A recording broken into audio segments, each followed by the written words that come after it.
It was so cold. Already Carl did not feel his toes anymore.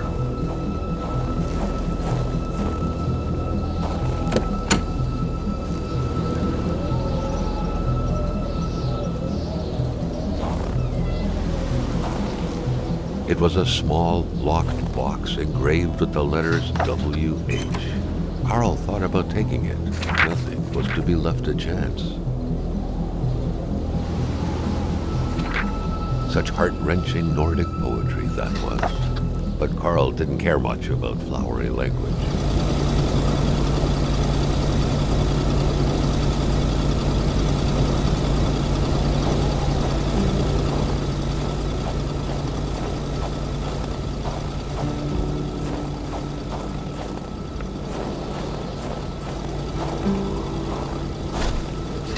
Maintaining his composure, Carl recalled something from his military training.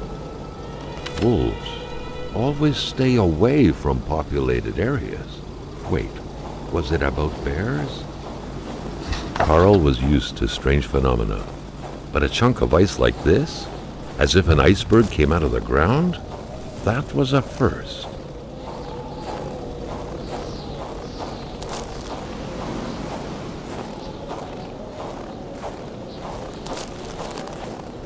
Carl wondered what the hell could that thing be.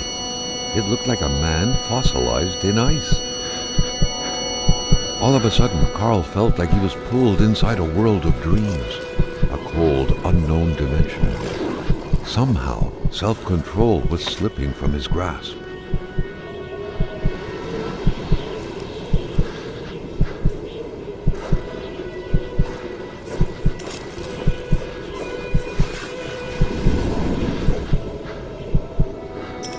What could these engraved numbers mean? A fresh path suddenly appeared before Carl.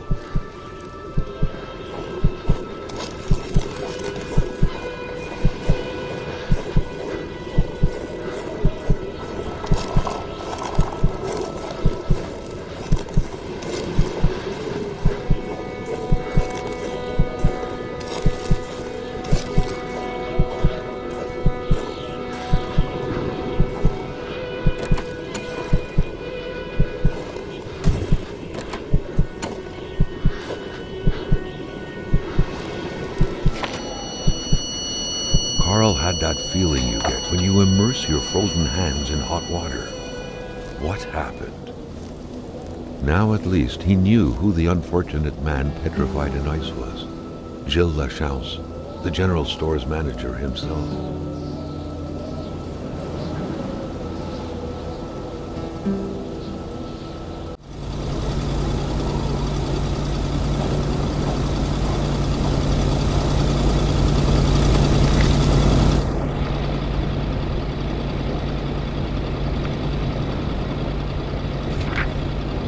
What could be inside that envelope? Carl was taken aback. He knew this address.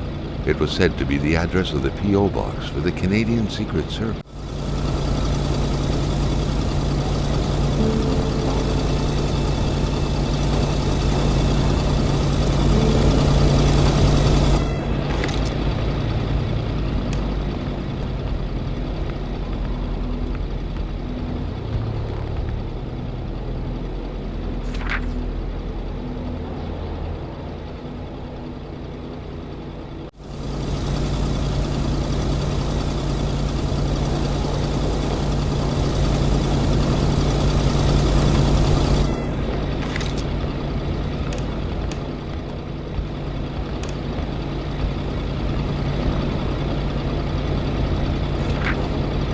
Carl knew that Gilles Lachance was in charge of the general store. That made him one of Hamilton's employees. A very angry.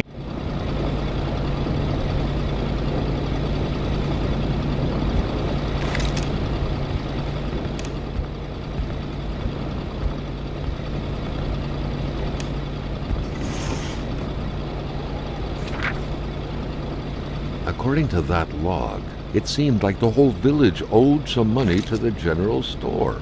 Carl was far more interested in the bunch of nearby addresses he had just gotten into.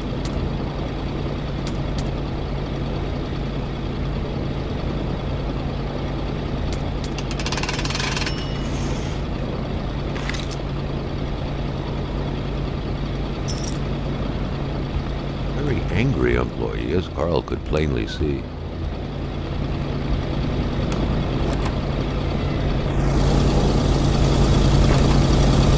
The murder weapon. What was that doing there, Carl wondered. Hamilton must have been determined to keep some information secret to post this key. Shame he got unlucky. Everything made sense now. Poor Hamilton's denunciation was interrupted, and he figured it would be best to lock everything up and send the key to his correspondent, who would receive the box later on. Clever, but not enough. That's what happens to ordinary people playing spy.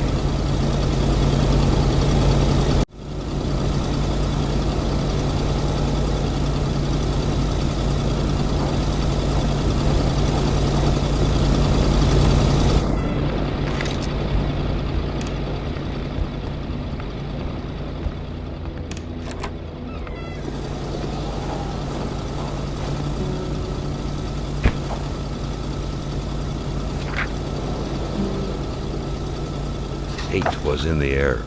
Seems like some villagers barely tolerated each other.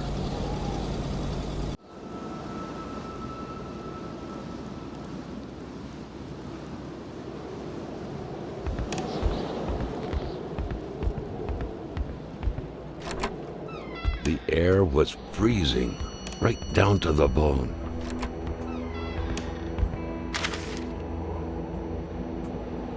The general store, along with several more infrastructure.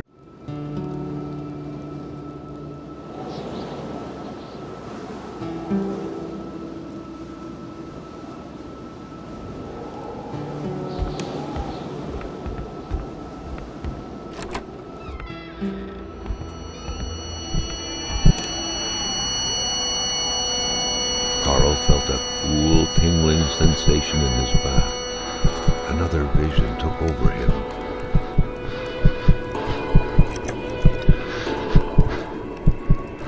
Something was hidden under the stairs.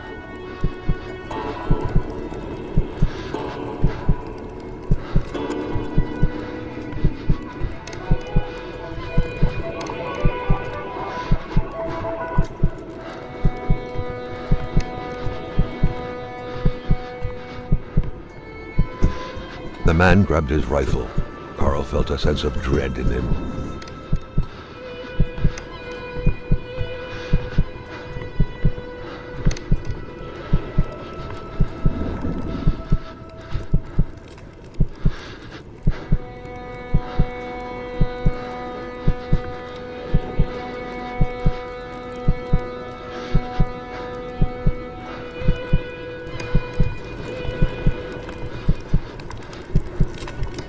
Perhaps their spousal relationship had been cooling down lately.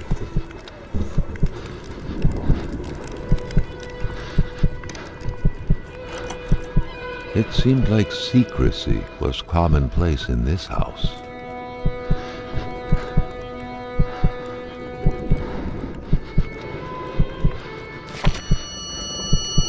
The vision's veil was lifted, and he was back to reality. A reality in which Giselle, Gilles' loving spouse, was motion.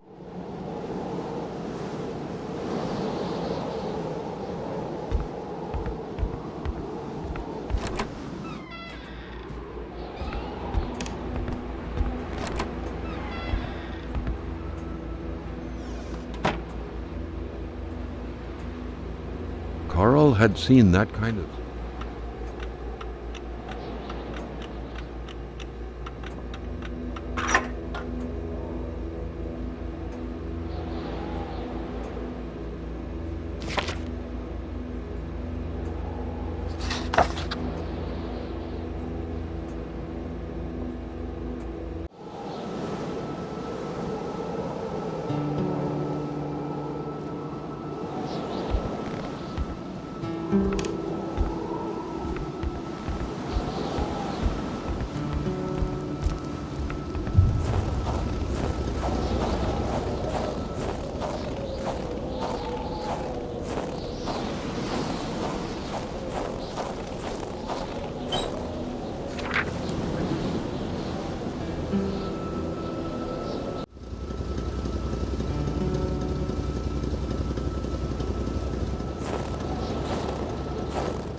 What was even the point of locking your door if everyone hid their key in the same place?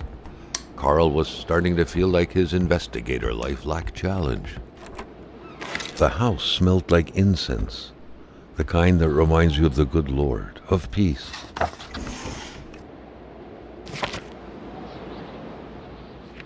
The Bedards had vacated the premises.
It was a classic Canadian house, except for the absent horde of kids that would normally be swarming about.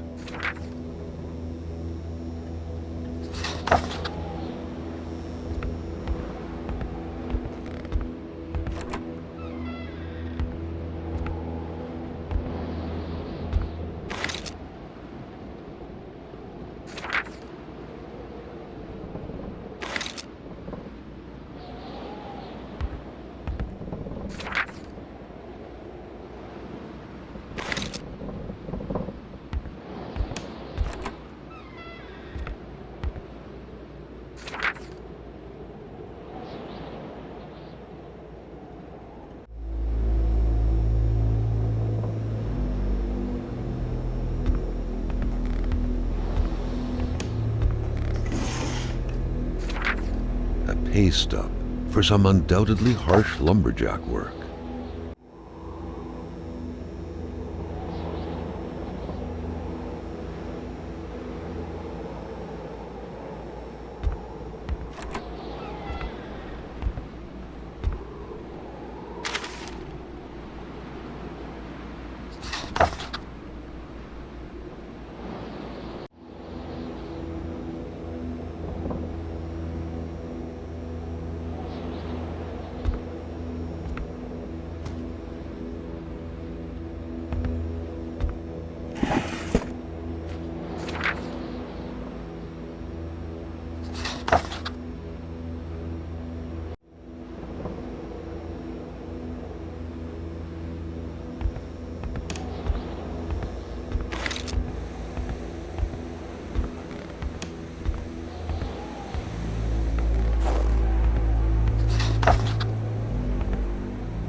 The key, which seemed to be meant for a padlock, bore an inscription reading Cloutier et Fils.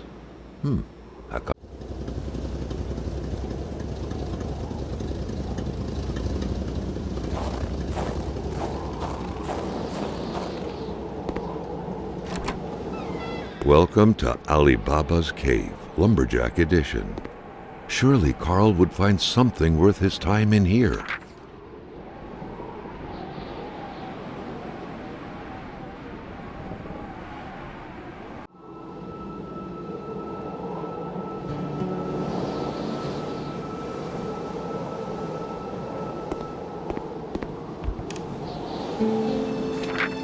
There should be a law forbidding doctors from falling sick.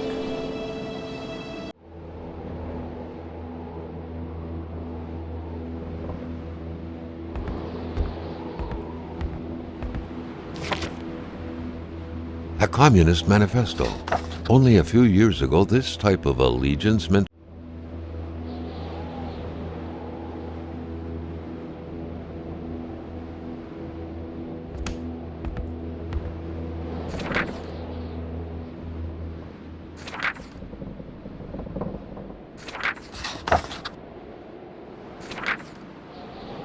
there was no doubt that the doctor and Hamilton knew each other very well.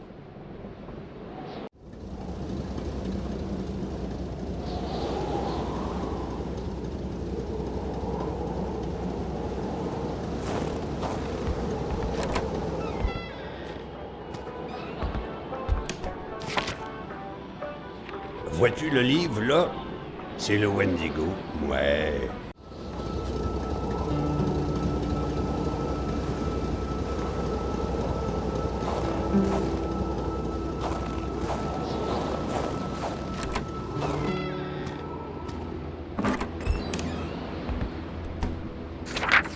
Back then, in Africa and elsewhere, people were ready to take up arms to stand against the yoke of English imperialism. In Montreal,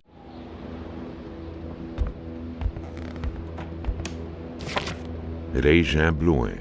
Seems like that pig had a name after all.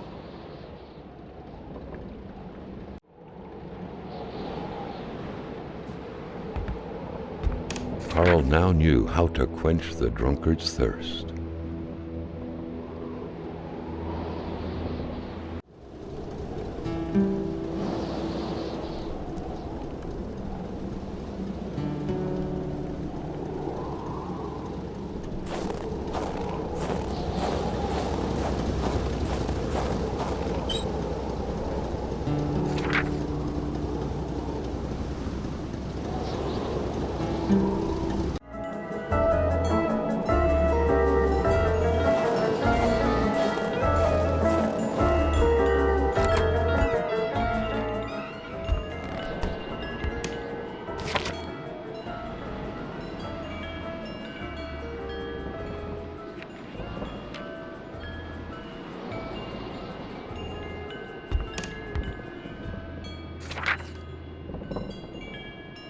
Roswell, Atamipek, same story.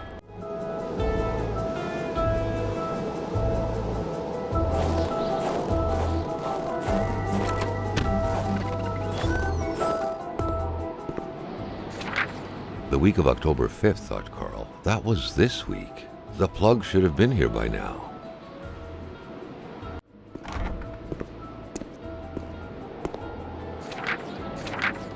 The very first steps of man on the moon were made more than a year ago. The event had surely captivated the mechanics.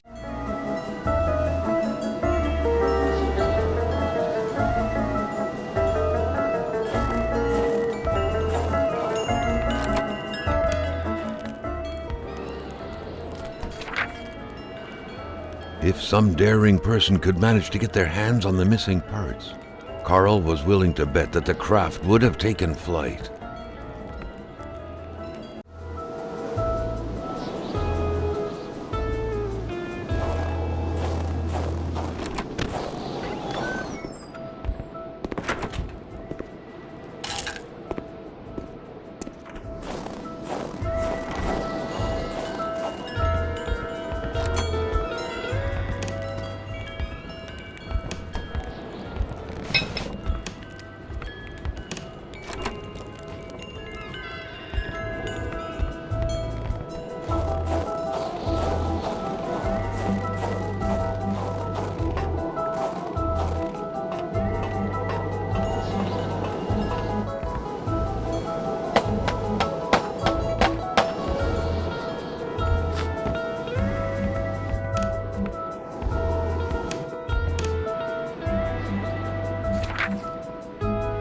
Carl had no idea how to interpret a message like that.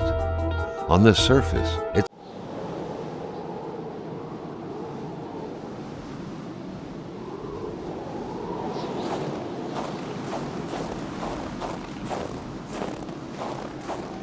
The cold seemed to be more brutal here than anywhere else. It seeped into bones and into every breath.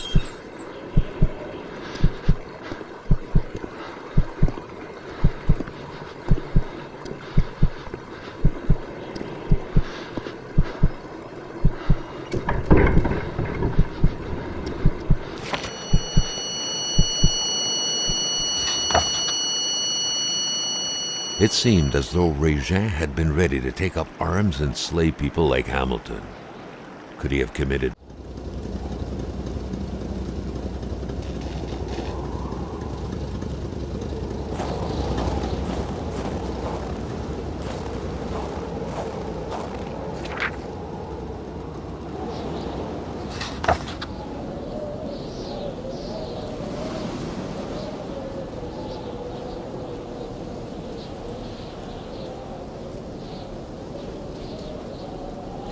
Another diary. Carl felt like someone was trying to communicate with him. Or was it simply the result of happenstance?